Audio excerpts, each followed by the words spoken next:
देखिए मित्रों, जैसा मैंने पहले बताया आपको कि बजट से पूर्व की जो तैयारी के नाते से बैठकें हैं, एक बैठक हमने सामूहिक की है, बहुत से विभाग और उनके सेक्रेटरी सब आए थे, लेकिन कुछ विभागों की अलग से एक्सक्लूसिव बैठक तय की थी।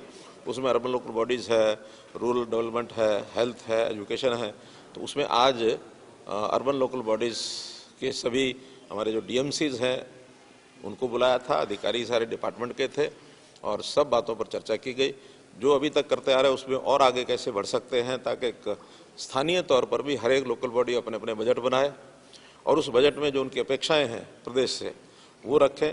हमारा जब बजट 2 तारीख को उसके एस्टिमेट्स हो जाएंगे, हमने जो उनके लिए एलोकेशन करनी है उसमें हम अपनी ओर से घोषित करेंगे और बाद में 15 तारीख के बाद 15 मार्च से लेकर के और 30 मार्च के बीच में सभी अर्बन लोकल बॉडीज अपने अपने बजट बना करके और उसकी सूचना प्रदेश को भेज देंगे ताकि किसी प्रकार की कोई उनको गाइडेंस देनी है तो उसके बाद वो गाइडेंस भी उनको दे सकें।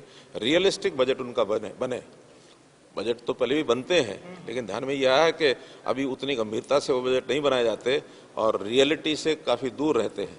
लेकिन अभी रियलिटी के नज़दीक आकर के बजट बनाएं ताकि प्लानिंग ठीक बने और फिर उनकी अपनी एक जो सेल्फ गवर्नमेंट है उसका एहसास भी उनको हो, क्योंकि इनकम, निश्चित इनकम प्रदेश से, सेंटर से जो फंड्स मिलते हैं वो तो है ही है, अपनी स्वयं की इनकम भी कैसे वो बढ़ा सकते हैं जिसमें से अपने विकास के कामों को तेज़ गति से कर सकें।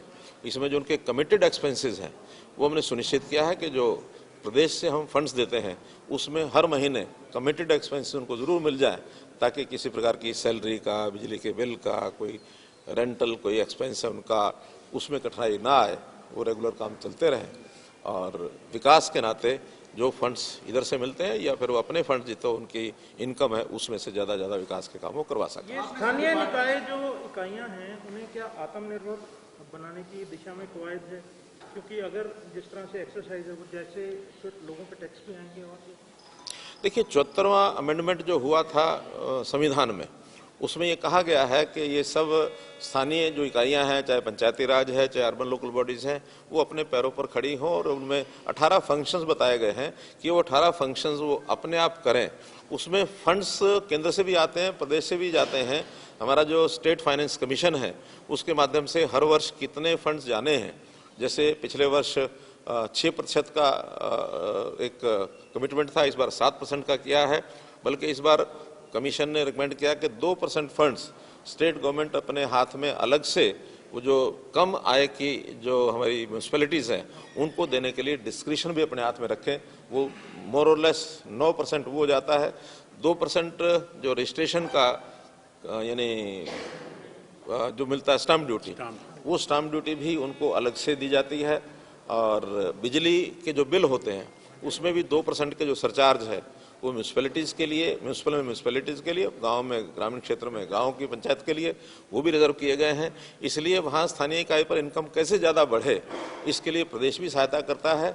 स्थानीय तौर पर कुछ योजनाएं वो बना सकते हैं, लेकिन बहुत बड़ा कोई टैक्सेस का बोझ स्थानीय जनता पर उनके कारण से आएगा ऐसा नहीं है।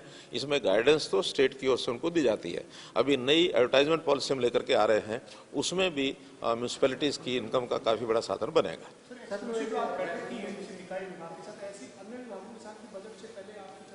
मैंने बताया कि 3 विभाग और हैं, उसमें रूरल डेवलपमेंट और एजुकेशन और हेल्थ, इनकी अलग से करेंगे। और स्टेक होल्डर्स में जैसे आज ही मेरी इंडस्ट्री के लोगों के साथ ऑनलाइन एक मीटिंग है, बाद में सर्विसेज के साथ है, एजुकेशन के जो फील्ड के लोग हैं यानी जो उस फील्ड में काम करने वाले लोग हैं, ऐसे कई विभाग स्टेक होल्डर्स के साथ ये हमारी मीटिंग्स होंगी ताकि उसको हम इनकॉर्पोरेट कर सकें। जिला परिषदों के जो अध्यक्ष हैं उनके साथ भी करने जा रहे हैं, जो एक्सपेंड कर रहे हैं आप, जिला परिषद के अध्यक्षों के साथ भी है ऐसा कि क्योंकि जिला परिषदें तो अब भंग हो चुकी हैं, तो अब तो हम जो अपने सरकारी अधिकारी हैं, COs हैं, COs को बुलाएंगे, उनके साथ मीटिंग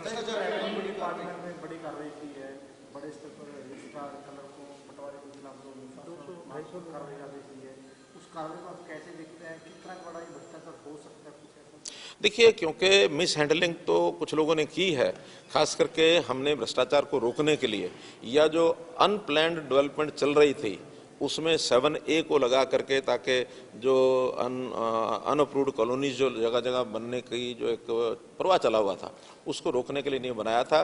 फिर भी कुछ जगह उसकी अनदेखी करके बिना एनओसी के और रजिस्ट्रियाँ जो की गई हैं उसमें से डिपार्टमेंट की फाइंडिंग ये है तो उनके खिलाफ एक कार्रवाई करने के लिए लिखा है। तो एक अच्छा स्वागत योग्य स्टेप है कि ये भ्रष्टाचार को रोकने के लिए सारे काम हमको करने हम करेंगे। सर, ये बजट सत्र जो है अपने आप में किस तरह से अनोखा हो, क्या रिसेस का इसमें प्रावधान करने जा रहे हैं कि विधायकों को बजट पढ़ने के लिए एक टाइम दिया जाएगा 5 या 6 दिन का रिसेस? देखिए, हम कोई भी प्रस्ताव है वो बिजनेस एडवाइजरी कमेटी में रखेंगे और बिजनेस एडवाइजरी कमेटी यदि उसको स्वीकार करती है तो उसको बढ़ाएंगे।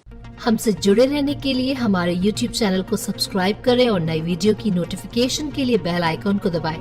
अगर आप ये वीडियो Facebook पर देख रहे हैं तो लाइक जरूर करें और ज्यादा से ज्यादा शेयर करें। धन्यवाद।